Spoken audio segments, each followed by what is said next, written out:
Katie Baharja, Joe. This could be a bit of a controversial issue, this one, but this is one which is absolutely pivotal to the success of any new country. There is no excuse, in my view, for a personnel problem with anything in a country like Ireland. So, what we need to do in order to address this is to create an education system that is more directly focused on fulfilling the specific needs of our country itself. So, how do I propose to do this?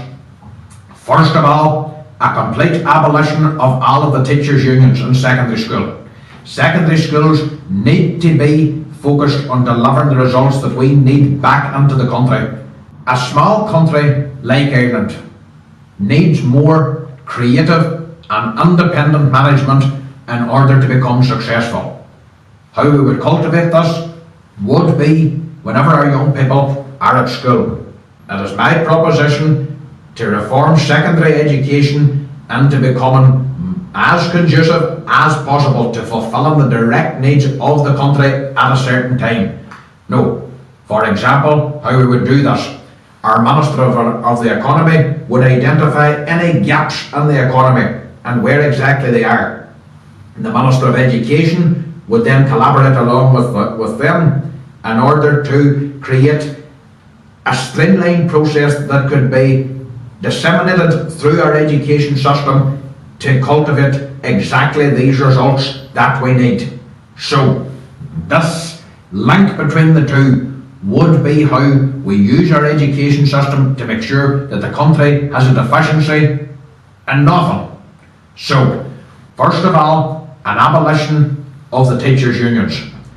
Second of all, working towards a system where the students vote for the teachers and the teachers vote for the principals. So, basically, teachers would be paid on the basis of performance-related pay. An annual audit would go out every year, which students would have the opportunity to fill out, and we would be able to assess the individual competency of individual teachers. As I have said before, we must always come back to the sovereignty of individual, not the basis of collective non-thought. And if you have these unions that stand up and say, this is what all teachers think, you're going off the basis that all teachers are on the same hymn sheet. They really aren't. And I don't think it's a good example for our young people or conducive to the type of country that I'm intending to create, where people don't believe that the strength of their effort is going to make a direct impact. In my view, young people see good teachers end up with the same results as bad teachers. Useless people never get sacked and good people never get rewarded. That's not a good example to give to the young people. So, I would intend to change that. You can be sacked if you're rubbish, but if you're good, you are going to be rewarded. I will explain some of my incentives that I'm about to create in my next video. However, also as far as the direction of the schools themselves, you would have a direct vote for the appointment of the principals of the school, where they would be elected every few years in an election organised and brokered by local government and our regional kings and queens, and they would make sure that that is a fair and equitable process, where you would then have a principal whose leadership has been ratified by their teaching staff that they have the support of. Now, in terms of being able to bring in people who are possibly better qualified to give the students a more real life perspective to create the link that I am talking about between education and the fulfilment of economic needs, what we must do is create a recruitment body where people, say for example, there's an ageing population in our agricultural sector. So, how do we get a more vibrant market? How do we get more young people to come into it?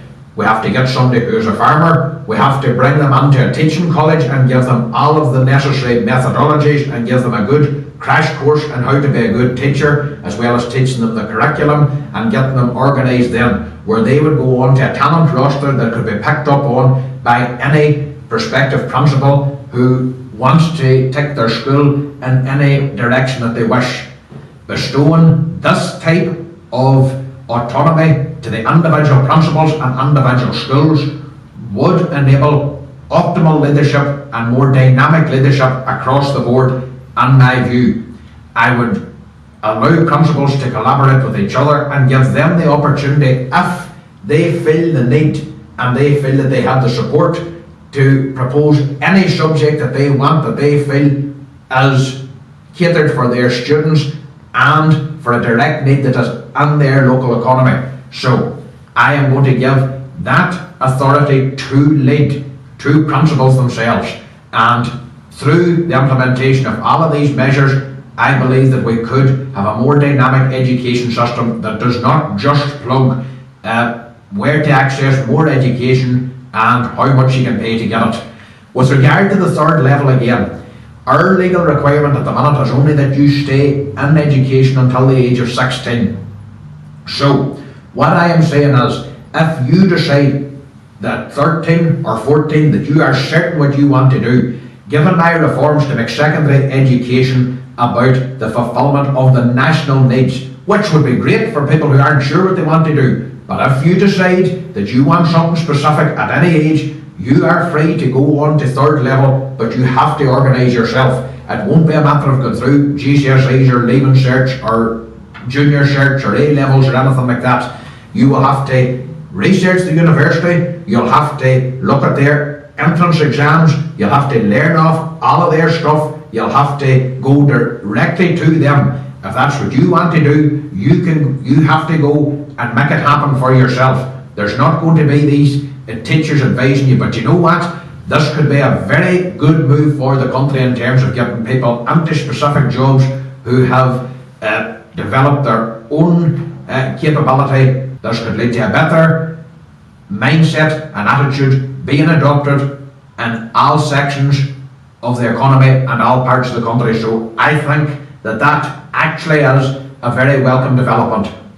No, a lot of the teachers that we have at the minute would not be capable of facilitating these reforms, but if they're banished to the history books and filed under pre-Ruairi Gales, I don't think it'll be a huge loss given the potential of what we would be left with.